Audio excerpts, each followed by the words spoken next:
everybody, Luther for Life here, bringing you guys a brand new deck profile. This time around we got Predaplants. Predaplants are one of my favorite like little archetypes from Arc V. I feel like they're severely underrated and, well, for honestly good reason. The deck only got really like, what, 1 or 2 waves of support, and that was about it.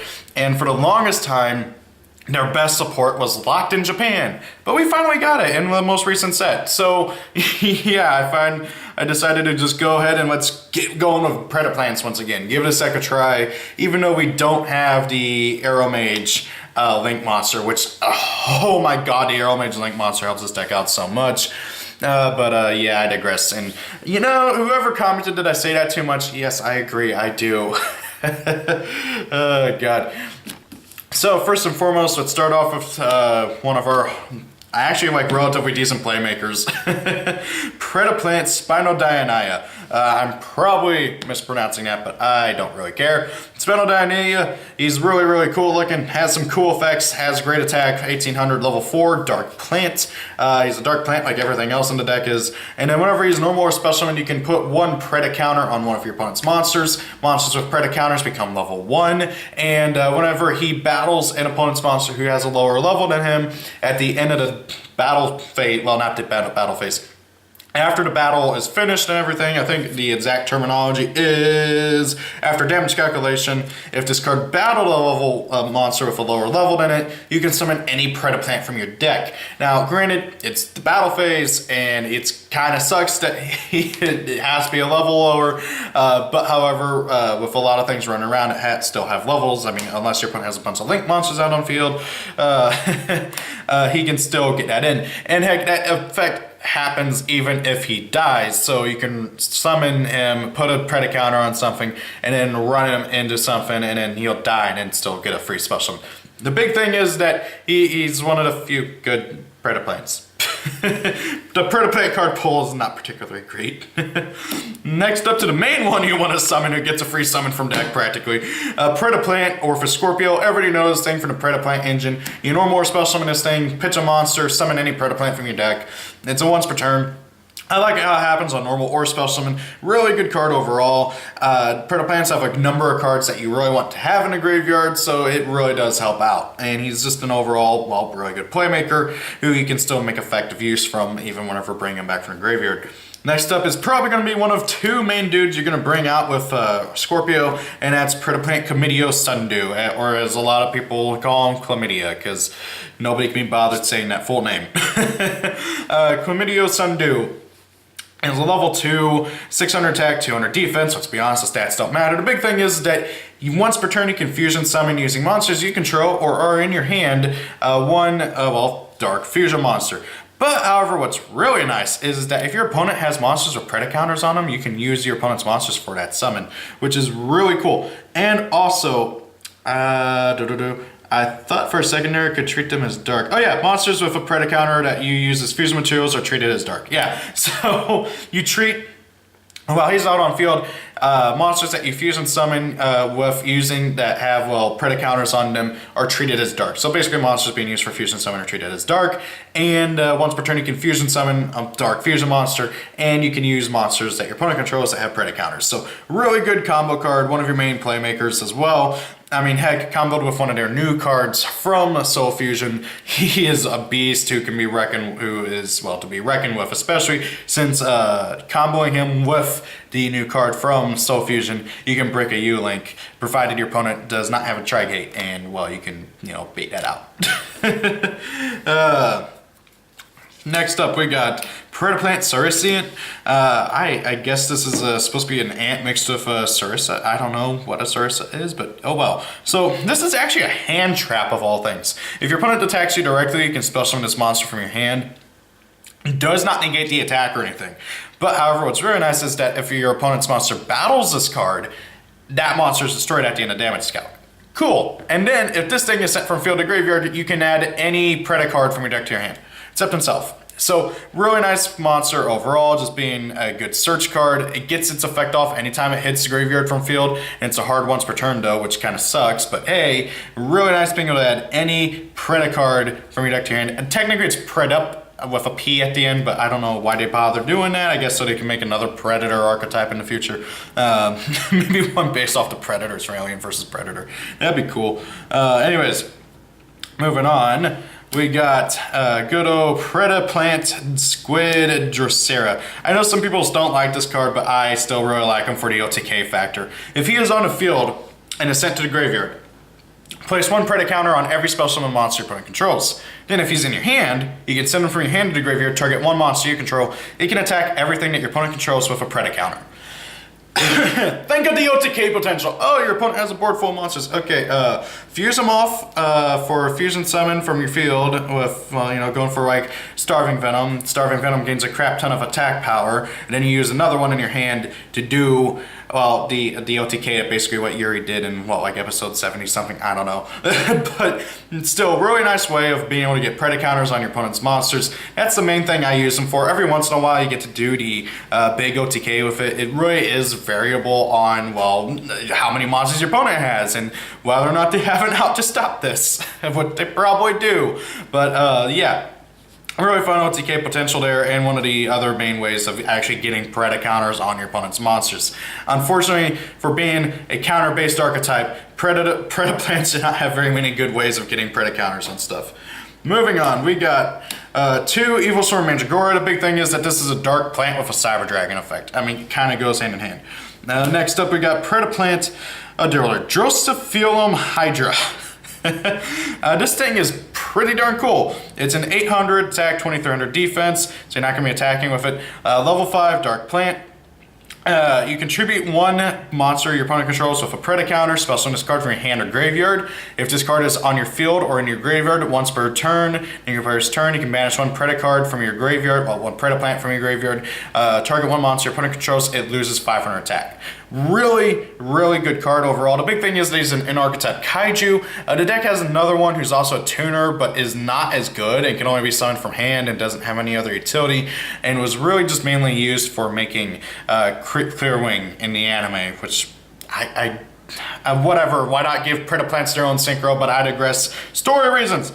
But anyways, really good card overall. Moving on, Predaplant, Darlington Cobra, everybody knows what this does. This is the archetype's one and only searching for fusion spells card, okay? This is a fusion archetype that has one way of searching out polymerization, or any fusion spell for that matter, but that card is a hard once per duel effect. Okay, now granted, yes, I know they kind of had to do that because, as we have seen, people use this all the time in other archetypes to search out Brilliant Fusion, but however, it's so obnoxious that it's a once per duel effect, and it's the archetype's one and only way of searching out polymerization and stuff. Now granted, yes, one of their fusions does do it as well anytime it is sent from the field to the grave, well, from anywhere to the graveyard, but however, that fusion needs to wait till the next standby phase, which is way too slow. You need someone that gets it now, which I found a way. And actually, I didn't technically find it, somebody else told me.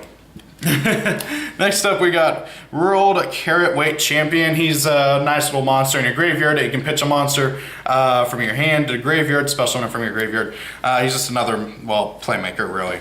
Now then, for this next one, I'm going to need some explaining because this is a really cool thing. So, triple Edge Imp Chain. Now you might be wondering, what's up with that? Well, Edge Imp Chain, if he is sent from anywhere to the graveyard, you can add 1 Fright for spell or trap card from your deck to your hand. Well, why would you do that? Fright for Patrick. Okay, so this is the engine that somebody recommended that I try, and I love it. So, Fright for Patrick.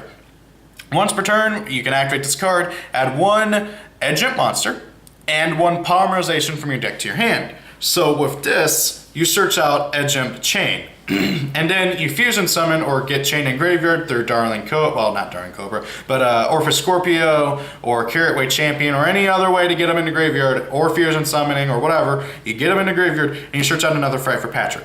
And then you do it again, next turn. This is the best way to search out polymerization in archetype. So, I mean, heck, it's actually not even in archetype, it's in another archetype.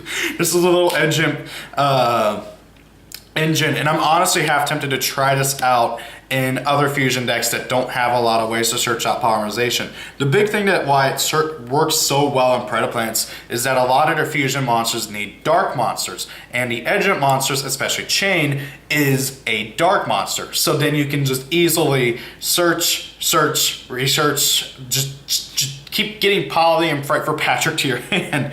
It's so good, and I love it. Now, granted, there are only a few ways, there are only a number of times you can do this, and if you draw too many patchworks, too many polymerizations, or too many edge of chains, it's a bit bricky, so it is effectively like running a Brilliant Engine in this deck, but however much smaller. Actually, no, Brilliant Engine is still smaller, isn't it? Yeah, by one card. Actually, no, I think they're about equal, right? Anyways, I'm not going to get over semantics. Double polymerization and one fusion substitute. So poly is poly, and then fusion substitute counts as poly at all times, which is kind of silly. But fusion substitute, you can only use fusion monsters you control. Monsters that you control for fusion summons. And then if it's in your graveyard, you can banish it from your graveyard, return a fusion monster from your graveyard back into the deck, and draw a card. It's another polymerization technically, but it also lets you easily recur your fusions, and of course with the deck's boss monster, requiring monsters on the field to be for fusion materials for the fusion summon, fusion substitute goes hand in hand with that. Next up we got triple Allure of Darkness, just everything's dark. Then we got Predaplast. This is the big thing that we were waiting for, along with one of the other fusion monsters. Predaplast says, it's a quick play spell, you reveal any number of Preda cards in your hand, target monsters your opponent controls, basically you put Preda counters on monsters your opponent controls equal to the number of Preda cards that you reveal. So you reveal 5 monsters, you put 5 counters on monsters. Really good card, and then if it's in your graveyard, if if your Predaplant monster would be destroyed by battle, you can banish this card from your graveyard instead. Now granted, it is only by battle and only protects Predaplant, so it doesn't protect Starving Venom. It's still protection. It's still something that's extra there, and it didn't need to do that. Granted though, as a counter spreader, it needed to do something else, and it does do something, and it's really, really good. You can also use this in combination with some of the other stuff, so it's just an overall really good card for the archetype. Next up is one of the two, believe it or not, two in archetypal monster reborns, Predaponics. During each of your standby phases, you must pay 800 life points. That's not optional. Once per turn, you can special summon one Predaplant monster from your hand or graveyard, but its effects are negated. And it's got to be a level 4 or lower Predaplant. Okay, just, free once per turn summon, and it gets you more card advantage. There's no restrictions on that monster other than its effects are negated. So you can summon anything, and then I will activate both, summon 2 monsters, make a free link monster, then make your fusion plays. It's really, really good, and I like it a lot. Then also for their other monster reborn, we got Pruning, which is literally monster reborn for Predaplant. So you target one Predaplant in your graveyard, special summon it, and equip it with this card. Kind of goes without saying, and then I think when this card leaves the field, destroy that monster. So yeah, but that won't really come up too often, other than, a few instances here and there. One Fool's Burial, because we got a number of cards we want in the graveyard, and one 1-for-1, because we do have a level 1, and we need all the combo makers we can get. Moving on. Onto the X-Deck. Feeling a little bit lightheaded. I was sick earlier, so I'm still fighting it. Moving on to the X-Deck, Predaplant Chimeraphlasia. This is your most generic fusion monster you can have in this archetype, and it's stupid good, okay? It needs a Predaplant monster plus 1 dark monster. Pretty simple, really good. So, whenever it battles an opponent's monster, it gains 1,000 attack, and your opponent's monster drops by 1,000. Okay, so right there, cowboy attack mode effect. Pretty cool, on a much higher body. Then, once per turn, you can target 1 monster your opponent controls that has a level less than this card's, which I believe is 7, right? Yeah. Target 1 monster with a level less than this card, which I believe is 7. Once again, banish it. Just banish it. It's a BLS Envoy. Just once per turn, banish a level 7 or lower monster. Now, granted, it does have to be a monster with a level, so it's not the greatest thing in the world. But between the attack boost and the banishing, this card is really good. And then on top of that, if it does die, you can add any polymerization or fusion spell card from your deck to your hand during your next standby phase. well, during the next standby phase. So even if it's during your opponent's standby phase, you get Surge. Really good card overall. And then the other card we were waiting for the longest time, and this is your main like win condition. If you can get this out with like a, or heck, even two of them out, and then have like Predaplant loaded up and everything, this is it. You're golden. Okay, so. Predaplant Dragosteplia. He needs a fusion monster plus a dark monster. Once per turn, quick effect, you can target one face-up monster your opponent controls, place one Preda counter on it, and if it is level 2 or higher, it becomes level 1 as long as it has a Preda counter on it. Negate the activated effects of your opponent's monsters that have Preda counters. So, while he's on the field, he's a Predaplant fusion monster, so he can be brought back with the monster reborn, and he is fully susceptible to all your other Preda counter cards, including Predaplast and everything, so you can save him by battle. And you're not gonna have to worry about that too much because he's a 27er beater. Just anything that your opponent controls that has an activated monster effect, if it has a Preda counter on it, it is negated. This is stupid. I love it. It's such a good card. Oh, your opponent has Firewall out, negate. And it's a permanent negate so long as it has a counter on it. Just wonderful card overall. It's your main win condition. He is a bit tricky to summon, but however, he is your main win condition, and he's just so good. The deck's like actual technical boss monster is Starving Venom. I couldn't decide which artwork I liked more, so I went with both, one of each. Starving Venom, he needs 2 dark monsters on the field. Whenever he's fusion summoned, you can target one, well, it doesn't target, but he gains attack equal to 1 monster your opponent controls. Once per turn, you can target 1 level 5 or higher monster your opponent controls. He gains that monster's effect until the end of the turn. And then also, if he is destroyed, he destroys all of your opponent's monsters. That I believe were special summoned. Yeah, destroy all of your opponent's monsters that were special summoned. Really good card overall. Scary dragon to deal with. And then his upgraded version, Greedy Venom's even scarier. He needs Starving Venom plus any Predaplant monster. And then he basically does the same thing, but he also drops your opponent's monster's attack to 0. And also, if he just is destroyed, he can banish one of your fusions from your graveyard and then special summon him. That's not right. It is banish 1 level 8 or higher monster, dark monster from your graveyard and special summon this card from your graveyard and destroy all of your opponents, well, destroy as many monsters on the field as possible. So yeah, he doesn't get summoned often, but he is a beast. And also he needs any dark monster whose original level is 8 or higher. So he doesn't technically need Starving Venom, but you do generally want to try and use Starving Venom for that. Anyway, so moving on to the Link monsters. Unfortunately, we still don't have the Arrow Mage Link monster, so you won't be seeing her in here, so yeah. First and foremost, 1 Link Kuriboh. We have Cerulean, and also I believe that should trigger Cerulean, because no, it will not trigger Cerulean, but hey, it's still something that's handy. 1 Wii Witch's Apprentice. I'm going to play 1 because, well, you just generally can't make enough board presence to be able to make a Link 2 plus a fusion monster, but, well, I digress. 1 Akashic Magician because he's another good Link 2. Nightmare Cerberus, Nightmare Unicorn kind of goes without saying, and then 1 Nightmare Phoenix and Nightmare Unicorn, you know, it's just the general good nightmares. Kind of goes without saying on that. Yeah, just general toolboxing. The main ones are Wii Witch and Link Kuriboh, but you can pretty much fill these out with anything you want. The nightmares are kind of a given though, I think. So that is Predaplants. Predaplants are a really fun deck that are in dire need of support. I really wish they would get more support. This deck has a lot of potential. There's not enough good plant archetypes in the game, and yeah, I'd just really like to see them get more support one day, but considering it's still a relatively new archetype, and it's a villain archetype, and villain archetypes are notoriously bad and under-supported, I don't see it happening. So, I don't know though. What do you guys think of this archetype? What do you guys think of this deck? What are your guys' thoughts, opinions, any comments, concerns, anything else? Leave your comments down below. Thank you for watching. Have a great day. It was your birthday. Happy birthday, and see you all later. Peace out and goodbye.